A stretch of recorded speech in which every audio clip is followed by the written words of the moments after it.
ಎಲ್ಲರಿಗೂ ನಮಸ್ಕಾರ. ಮಹಾಶಿವರಾತ್ರಿ ಹಬ್ಬದ ಶುಭಾಶಯಗಳು.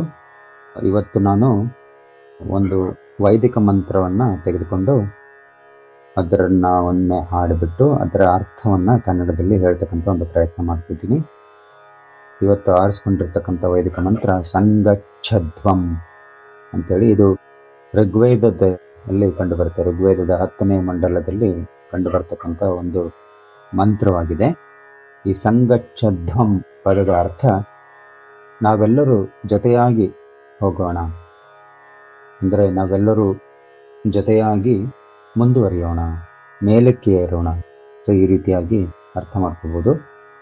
ಅಂದರೆ ಇದು ಒಂದು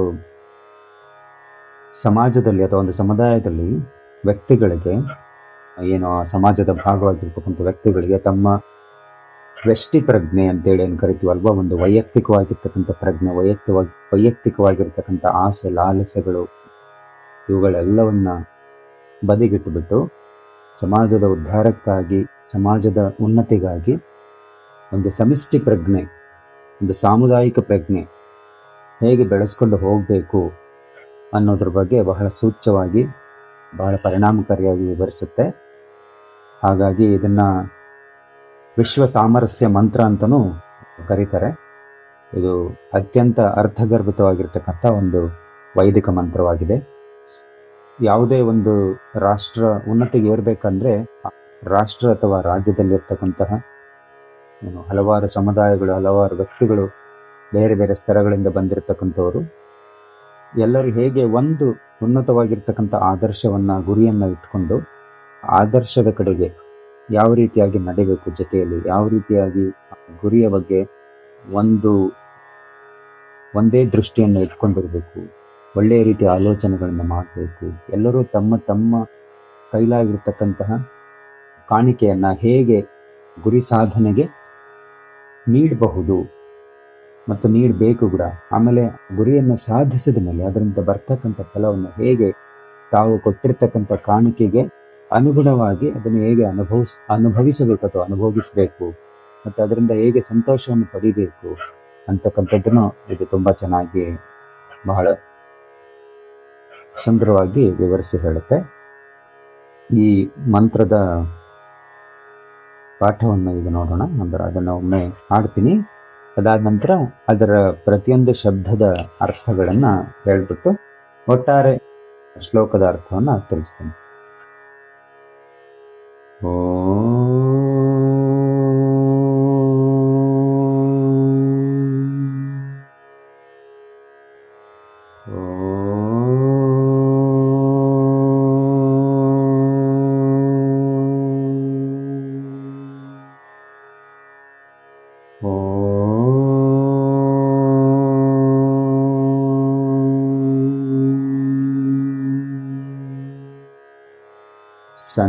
ಸಂಗಚ್ಛಧ್ವಂ ಸಂವದಧ್ವಂ ಸಂವೋ ಮನಾಂಸಿ ಜಾನತಾ ದೇವಾಭಾಗಂ ಯಥಾ ಪೂರ್ವೇ ಸಂಜಾನಾನಾ ಉಪಾಸತೆ ಸಂಜಾನಾನಾ ಉಪಾಸತೆ ಸಂಜಾನಾನಾ ಉಪಾಸತೆ. ಈ ಶ್ಲೋಕದ ಅರ್ಥ ಈ ರೀತಿಯಾಗಿದೆ. ಸಂ ಅಂದರೆ ಒಟ್ಟಾರೆಯಾಗಿ, ಜೊತೆಯಾಗಿ, ಗಚ್ಛಧ್ವಂ ಹೋಗೋಣ, ಅಂದರೆ ಜೊತೆಯಲ್ಲಿ ಹೋಗೋಣ.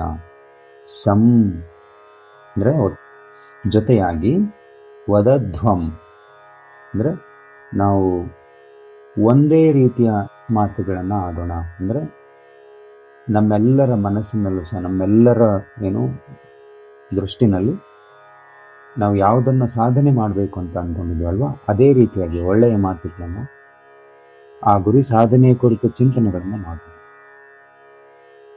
ಸಂವಹ, ಸಂ ಅಂದರೆ ಮತ್ತೆ ಜೊತೆಯಾಗಿ.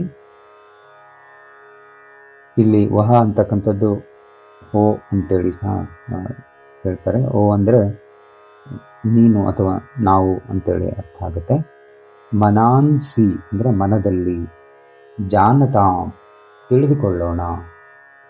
ಏನಂತ ತಿಳಿದುಕೊಳ್ಳೋಣ? ದೇವಾಹ ಅಂದರೆ ದೇವತೆಗಳು, ಭಾಗಂ ಅಂದರೆ ಅವರಿಗೆ ಅರ್ಪಿತವಾಗಿರ್ತಕ್ಕಂಥ ಭಾಗ ಅಥವಾ ಅವರಿಗೆ ಅರ್ಪಿತವಾಗಿರ್ತಕ್ಕಂಥ ಒಂದು ಭಾಗ. ಭಾಗಂ ಅಂದರೆ ಭಾಗ. ಯಥಾ ಯಾವ ರೀತಿ, ಪೂರ್ವೇ ಅಂದರೆ ಹಿಂದಿನ ಕಾಲದಲ್ಲಿ, ಪೂರ್ವ ಕಾಲದಲ್ಲಿ, ಸಂ ಅಂದರೆ ಸಂಜಾನಾನ ಅಂದರೆ ಅವರು ಒಂದು ರೀತಿಯ ಅಲ್ಲಿ ಅಗ್ರಿಮೆಂಟ್ ಅಥವಾ ಒಪ್ಪಿಗೆ ಅಂತ ಏನು ಕರಿತೀವಲ್ವ ಅದು. ಉಪಾಸತೆ, ಉಪಾಸತೆ ಅಂದರೆ ಇಲ್ಲಿ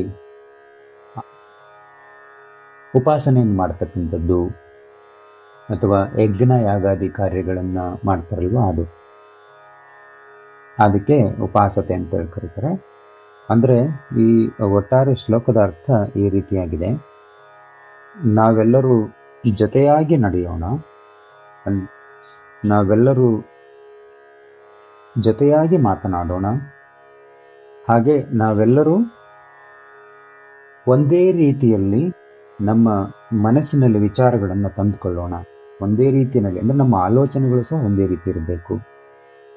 ಯಾವ ರೀತಿ ಅಂದರೆ ಹಿಂದಿನ ಕಾಲದಲ್ಲಿ ಯಜ್ಞ ಕಾರ್ಯದಲ್ಲಿ ಏನು ಅರ್ಪಿತವಾಗಿರ್ತಕ್ಕಂಥ ಹವಿಸ್ಸನ್ನು ನಾವು ದೇವತೆಗಳಿಗೆ ಅರ್ಪಿಸ್ತಾ ಇದ್ವಲ್ಲ, ಪ್ರತಿಯೊಂದು ದೇವತೆಗಳಿಗೂ ಅವರವರಿಗೆ ಸೇರಬೇಕಾಗಿರ್ತಕ್ಕಂಥ ಭಾಗ ಏನಿತ್ತು ಅದಕ್ಕೆ ಅವರೆಲ್ಲರೂ ಯಾವ ರೀತಿ ಒಪ್ಕೊಂಡಿದ್ರು, ನಾವು ಸಹ ಆ ರೀತಿಯಾಗಿ ನಮ್ಮದೇ ಆಗಿರ್ತಕ್ಕಂತಹ ಒಂದು ಸಾಮಾನ್ಯವಾಗಿರ್ತಕ್ಕಂತಹ ಉನ್ನತವಾಗಿರ್ತಕ್ಕಂಥ ಗುರಿಯನ್ನು ಸಾಧಿಸೋದಕ್ಕೋಸ್ಕರ ನಾವೆಲ್ಲರೂ ಪ್ರತಿಯೊಬ್ಬರು ನಮ್ಮ ಕೈಲಾಗಿರ್ತಕ್ಕಂತಹ ಪ್ರಯತ್ನವನ್ನು ಮಾಡಿ, ಒಟ್ಟಾರೆಯಾಗಿ ಪ್ರಯತ್ನವನ್ನು ಮಾಡಿ, ಅದರಿಂದ ಬರ್ತಕ್ಕಂತಹ ಒಂದು ಲಾಭ ಏನಿದೆಯಲ್ಲೋ ಅದೆಲ್ಲವನ್ನು ಸಮನಾಗಿ ನಾವೆಲ್ಲರೂ ಹಂಚಿಕೊಳ್ಳೋಣ ಅಂತಕ್ಕಂಥದ್ದು. ಅಂದರೆ ಇಲ್ಲಿ ಸಾಮುದಾಯಿಕ ಪ್ರಜ್ಞೆಯನ್ನು ಒಂದು ಉನ್ನತ ಹಂತಕ್ಕೆ ತೆಗೆದುಕೊಂಡು ಹೋಗ್ತಕ್ಕಂತಹ ಒಂದು ಮಹತ್ವಪೂರ್ಣವಾಗಿರ್ತಕ್ಕಂಥ ಶ್ಲೋಕವಾಗಿದೆ.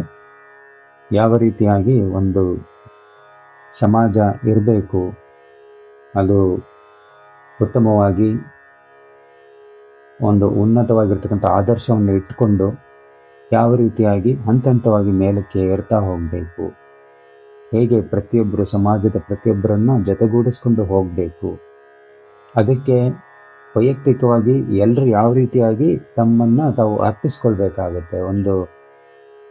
ಒಂದು ಸಮಾಜದ ಉದ್ಧಾರಕ್ಕಾಗಿ, ಒಂದು ಸಮಾಜದ ಏಳಿಗೆಗಾಗಿ, ಸಮಾಜದ ಉನ್ನತಿಗಾಗಿ. ಇದನ್ನು ನಾವು ಸಮಾಜಕ್ಕೂ ಅನ್ವಯಿಸ್ಕೋಬೋದು, ದೇಶಕ್ಕೂ ಅನ್ವಯಿಸ್ಕೋಬೋದು, ಕುಟುಂಬಕ್ಕೂ ಅನ್ವಯಿಸ್ಕೋಬೋದು. ಎಲ್ಲೇ ಒಂದು ಗುಂಪಿನ ಕಾರ್ಯ ಇರುತ್ತೆ, ಒಂದು ಗ್ರೂಪ್ ಥರ ಅಲ್ಲಿ ಜನಗಳು ಸೇರಿ ಮಾಡ್ತಕ್ಕಂಥ ಕೆಲಸ ಇರುತ್ತೋ ಆ ಪ್ರತಿಯೊಂದಕ್ಕೂ ಸಹ ಈ ಶ್ಲೋಕವನ್ನು ನಾವು ಅನ್ವಯಿಸ್ಕೋಬಹುದು. ಹಾಗಾಗಿ ಇದನ್ನು ನಾವು ವಿಶ್ವ ಸಾಮರಸ್ಯ ಮಂತ್ರ ಅಂತಲೂ ಕರಿತೀವಿ. ಇಡೀ ಮನುಕುಲ ಯಾವ ರೀತಿಯಾಗಿ ತಾವು ಈಗ ಇರ್ತಕ್ಕಂತಹ ಸ್ಥಿತಿಯಿಂದ ಇನ್ನೂ ಉತ್ತಮವಾಗಿರ್ತಕ್ಕಂಥ ಸ್ಥಿತಿಗೆ ಏರಬೇಕು, ಅದಕ್ಕೆ ಎಲ್ಲರೂ ಹೇಗೆ ತಮ್ಮ ತಮ್ಮ ಕೈಲಾಗಿರ್ತಕ್ಕಂಥ ಸೇವೆಯನ್ನು ನಿಸ್ವಾರ್ಥ ರೀತಿಯಿಂದ ಮಾಡಬೇಕು ಅನ್ನೋದನ್ನು ಈ ಶ್ಲೋಕ ಬಹಳ ಮಹತ್ವಪೂರ್ಣವಾಗಿ ತಿಳಿಸ್ಕೊಡುತ್ತೆ. ಸೊ ಇಲ್ಲಿಯವರೆಗೂ ಈ ಶ್ಲೋಕವನ್ನು ಮತ್ತು ಅದರ ಅರ್ಥವನ್ನು ಕೇಳಿದ್ದಕ್ಕೆ ಎಲ್ಲರಿಗೂ ಧನ್ಯವಾದಗಳು. ಈ ನನ್ನ ಬಯಲುಸಿರಿ ಚಾನಲನ್ನು ನೀವಿನ್ನ ಸಬ್ಸ್ಕ್ರೈಬ್ ಮಾಡ್ಕೊಳ್ಳಿ ಅಂದರೆ ಸಬ್ಸ್ಕ್ರೈಬ್ ಮಾಡ್ಕೊಳ್ಳಿ ಅಂತೇಳಿ ಮತ್ತೊಮ್ಮೆ ಕೇಳ್ಕೊಳ್ತೇನೆ. ಎಲ್ಲರಿಗೂ ಧನ್ಯವಾದಗಳು.